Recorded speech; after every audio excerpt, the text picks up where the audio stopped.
क्या यह सच नहीं कि अब हम एक ऐसे समय में जी रहे हैं जिसे प्रगति का युग कहा जाता है।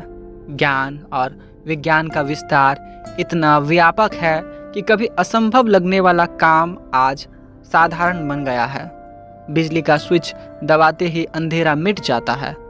हजारों किलोमीटर दूर बैठे व्यक्ति से कुछ सेकंड में ही बात हो जाती है और मशीनें इंसान से भी तेज गति में सोचने लगी है।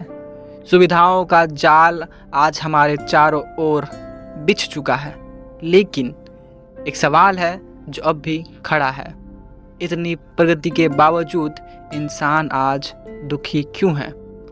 इतने साधनों के बावजूद उसके चेहरे पर तनाव और बेचैनी क्यों है? इतने समृद्धि के बीच भी उसके भीतर अभाव का खालीपन क्यों है?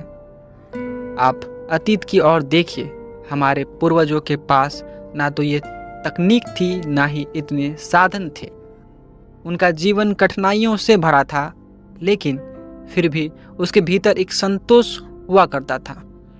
आज की तरह जब सब कुछ होने के बावजूद भी कुछ कमी वाला बेचैनी महसूस होता है।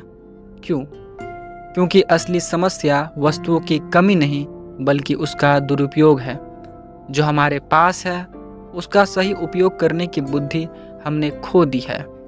आज हमारे पास खाने को है, लेकिन पचाने की शांति नहीं। आज हमारे पास समय बचाने वाली मशीन है, लेकिन समय देने वाला दिल नहीं है। आज हमारे पास संचार के असंख्य साधन हैं, लेकिन संवाद की आत्मा गायब हो गई है। मनुष्य की आवश्यकता सीमित है, लेकिन उसकी इच्छाएं असीमित है। और जब इच्छाएं असीमित हो तो संसाधन कितने भी क्यों ना हो, वो कम ही पड़ते हैं। समस्या यह नहीं कि दुनिया में चीज़ें कम हैं, समस्या यह है कि हमारी भूख बढ़ती चली जाती है। पैसे की, मान सम्मान की और शक्ति की। हम कभी संतुष्ट नहीं होते, और यही असंतोष है, यही बेचैनी है हमें जो सुख से दूर करती जा रही है। सोचिए, आज हम अपनी उत्पादन शक्ति से इतना कुछ कर सकते हैं कि अपनी आवश्यकताओं के साथ साथ अपने परिवार और दूसरों की ज़रूरत भी पूरी कर सके। लेकिन इसके बजाय हमने उस शक्ति का इस्तेमाल अनाचार और लालच के लिए शुरू कर दिया। एक तरफ कोई इंसान लाख करोड़ फेंक देता है, दूसरी तरफ कोई रोटी के लिए तड़प रहा है। कहीं से तो यह प्रगति का युग लगता है, तो कहीं से ये असंतोष का युग लगता है। हर वस्तु का मूल्य उसके सदुपयोग में है। एक चाकू रसोई में भोजन का साधन बन सकता है, लेकिन वही चाकू किसी के गले पर रख दिया जाए तो वह अपराध का औजार बन जाता है।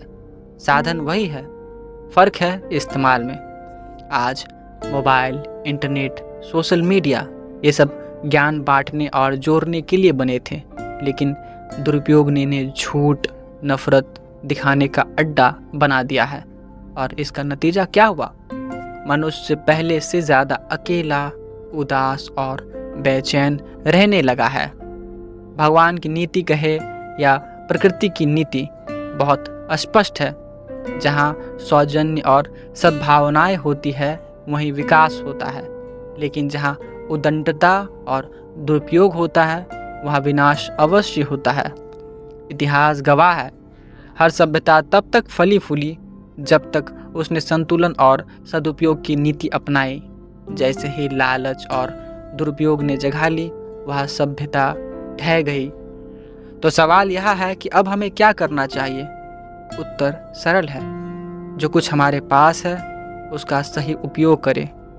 समृद्धि अपने आप में ना बुरी है और ना ही अच्छी है, वह तो तटस्थ है। उसका रूप हमारे इस्तेमाल से तय होता है। अगर समृद्धि का इस्तेमाल केवल दिखावे, लालच और प्रतिस्पर्धा में करेंगे तो वह हमें नष्ट कर देगी। लेकिन अगर उसी समृद्धि का उपयोग करुणा, सहयोग और ज्ञान बांटने में करेंगे तो वही हमें वास्तव में सुखी बना देगी। और प्रगति का सही अर्थ यही है, बाहरी साधनों की नहीं, बल्कि भीतर की चेतना की वृद्धि हो। सच्ची बुद्धिमत्ता यही है, जो हमारे पास है उसका श्रेष्ठतम सदुपयोग किया जाए।